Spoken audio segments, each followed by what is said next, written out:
some important reminders for this hot day. Vanessa? Well, good morning, Jeff. We all know it's hot here in Texas, but despite all the warnings, we still see those heat-related emergencies. In fact, Medstar responds to an average about 3 heat calls a day. Here to talk more about that, we have Briley White, a supervisor with Medstar. So good morning, Briley, first of all.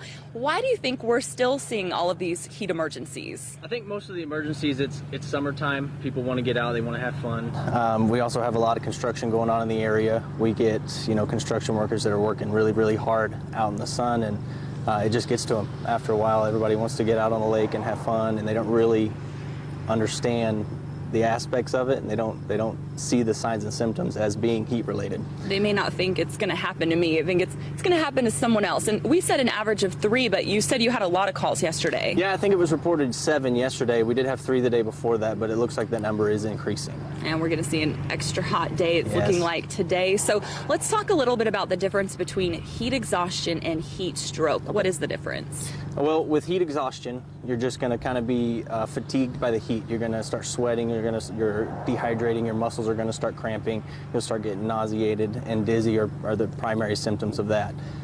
With heat stroke, that's an actual serious emergency that needs to be evaluated and seen by a doctor.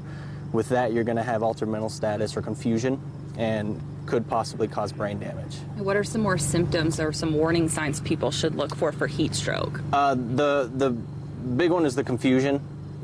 They will be sweating, and if they stop sweating, that's also a huge concern as well for heat stroke. Nausea, vomiting, are those also? They can be.